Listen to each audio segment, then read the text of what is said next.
Okay, tonight we're going to be looking at biconditionals and definitions. That's section 2.3.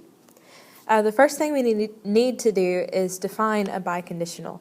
A biconditional is a single true statement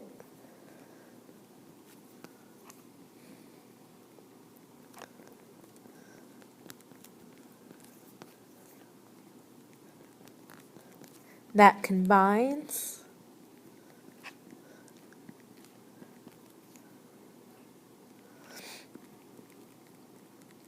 a true conditional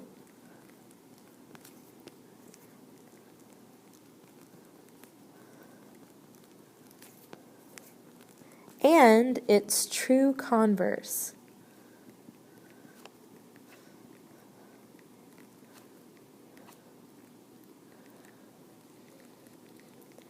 So it combines a conditional with its converse when they are both true. Okay?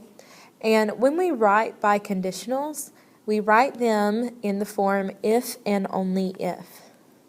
So if and only if. So instead of using if then, we use if and only if. That means it works both ways, in both directions. Every once in a while, you may see me write this, if with two F's. That is the same thing. That's just short notation for if and only if. Okay, so let's look at number 1. It asks the converse of the following true conditional, and if it's true, we want to rewrite the statements as a biconditional. So the statement is, if two angles have equal measure, then the angles are congruent. So the hypothesis of this is two angles have equal measure. So that's our P, our hypothesis. And then our conclusion is the angles are congruent. So that is our Q, our conclusion. So the converse of this statement would be, if two angles are congruent,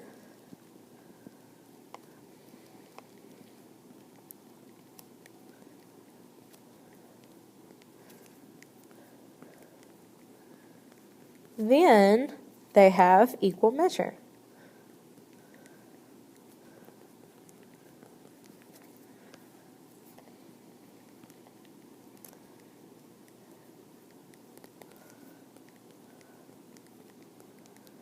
So is that a true statement? If two angles are congruent, then they have equal measure. Well, yes, that's true. So in this case, since the converse is also true, I can rewrite this statement as a biconditional using if and only if. So what we'll do is take the hypothesis, if and only if, conclusion. That's how we'll write it. So two angles have equal measures.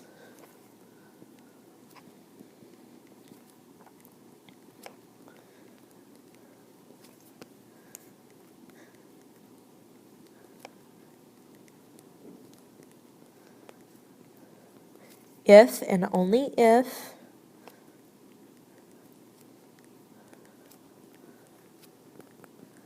they are congruent.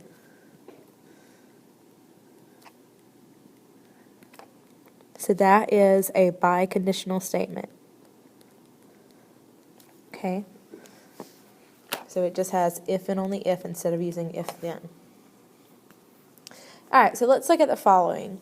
We're asked to determine the two conditionals that form this biconditional statement. So the biconditional is two numbers are reciprocals. If and only if their product is 1. So the hypothesis would be two numbers are reciprocals. And then the conclusion is their product is 1.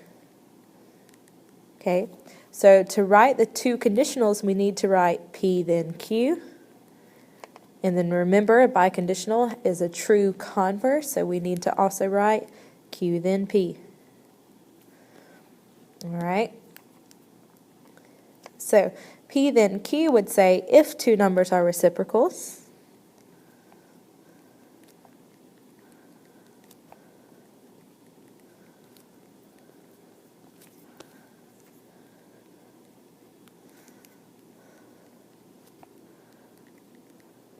then their product is 1.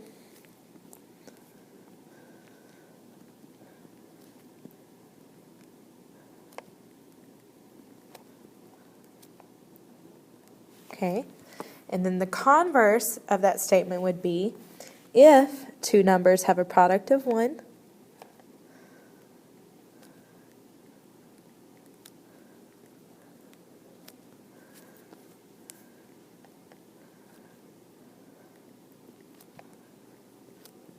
then they are reciprocals.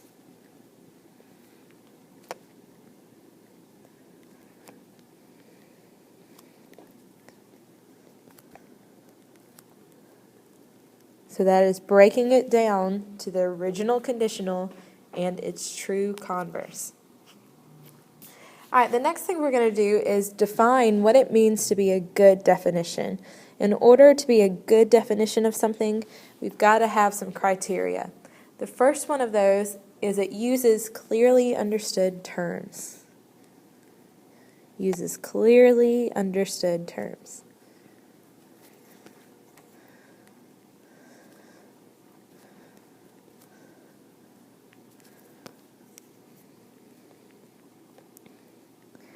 The second criteria for being a good definition is that it's precise. Okay, it avoids words such as large, sort of, almost. It's precise. So it doesn't leave any wiggle room or any gray area. And then the last criteria is that it's reversible. The definition is reversible. Meaning that I can write it as a biconditional statement and its converse will be true. Okay? So good definition, use understood terms, it's got to be precise, it's got to be reversible. So we're going to look at this definition of a straight angle and determine whether or not it's a good definition or not. So basically, we're determining whether or not it's reversible. So a straight angle is an angle that measures 180 degrees. So basically, as a conditional, that might read, if an angle is a straight angle, then it measures 180. Well, let's look at the converse of that. The converse of that would be, if an angle measures 180, then it is a straight angle. Is that always true? Well, yes, that is. So yes, that one is reversible. It works both ways. So now we need to write that as a biconditional. So we could say an angle is a straight angle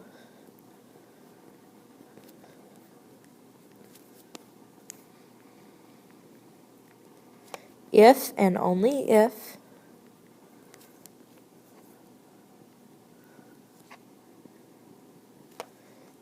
it measures 180.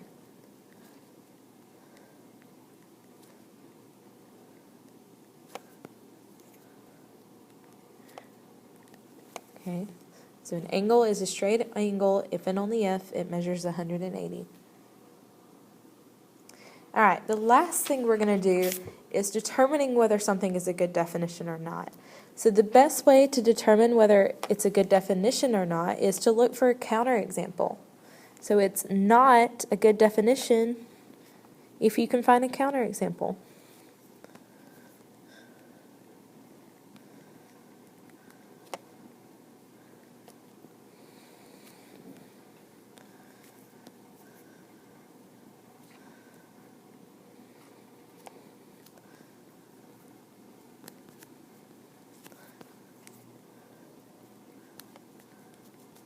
So let's look at the following definition and determine whether or not it's good.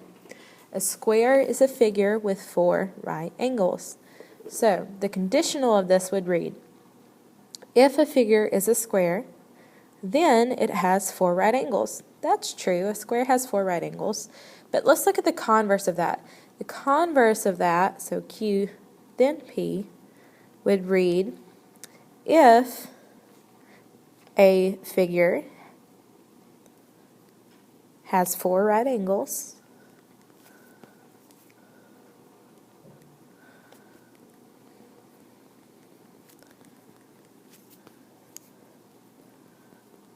then it is a square.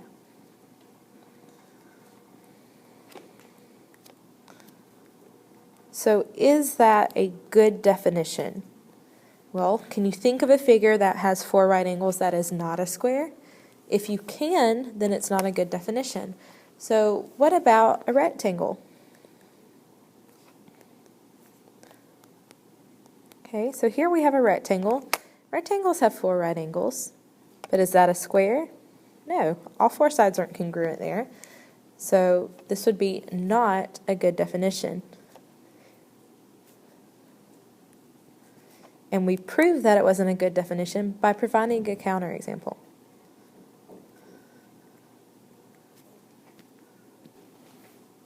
So that is it for the section on biconditionals and definitions. When you come in tomorrow, we will go over this as well as the homework or the classwork from yesterday, and we will work.